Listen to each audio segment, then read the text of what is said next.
Tinuturing daw po ng Department of National Defense Secretary Gilberto Teodoro bilang national security concern ang operasyon ng mga sa bansa ng mga pogo. Naku, controversial ito. Sa inilabas na pahayag kahapon ng DND, sinabi ng kalihim na ito ay dahil sa mga sindikatong kriminal na nagpapaganap o nagpapanggap yan ng mga pogo.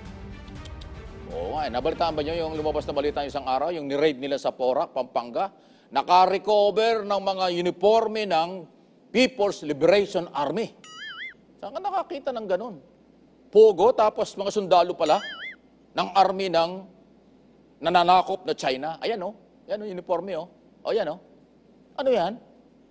Eh baka kunwari lang pogo, yun pala yung mga sundalo ng China. Sasakupin na tayo, ganon. Malupit, kaya tama yung sinabi ng Pangulong kahapon, huwag tayong matakot sa mananakop. Magkaisa tayo at panindigan natin ang ating bansa. Eh kasi nga po, ayan, no?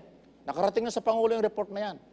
Yung mga gamit ng sundalo ng People's Liberation Army ng China, yung mga yan, no? May baril pa, may bala pa pala, oh. May medal pa, talaga, oh.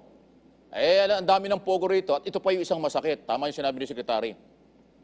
Sabi po nung, ano ba yung PAOK ba yun? O PAC, ano ba yung tawag doon? PAOK ba yun? Yung kay retired General Cruz, Presidential Anti-Organized Crime ba yun? Alam mo ang sabi niya? Lumalabas pala, 49, wala pang 50, 48 to 49 lang, ang legal na pogo.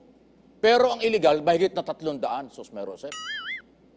Bakit ang dami ng illegal kaysa legal?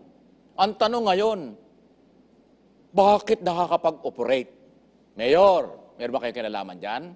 Local executive, walang business na pwedeng itayo sa inyong lugar kung hindi alam ng barangay chairman at saka ng mayor kasi merong permit yan, may clearance yan. Walang negosyo, walang building na may pwedeng itayo kung walang clearance mula sa local executive. So ang tanong ngayon, bakit mas marami ang illegal na pogo kaysa legal? Ulitin ko, bago tayo mag-break, 49, 48 lang daw po ang legal na pogo. Mahigit na 300 ang illegal. So, ibig sabihin, marami nakikinabang dito sa kalokohang ito. O tapos ngayon, mukhang mga sundalo na ng China ang nandito sa atin. Abay, tama yung recommendation ng ating mga senador after ng kanilang executive session ng 1 linggo. Threat na sa national security.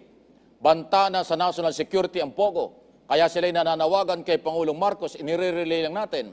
Ang sabi nila, sana daw ipatigil na ni Pangulong Marcos itong pogong ito. Delikado tayo rito. At yan na nga, sinabi na nga ni Secretary Teodoro, parang national concern na for security.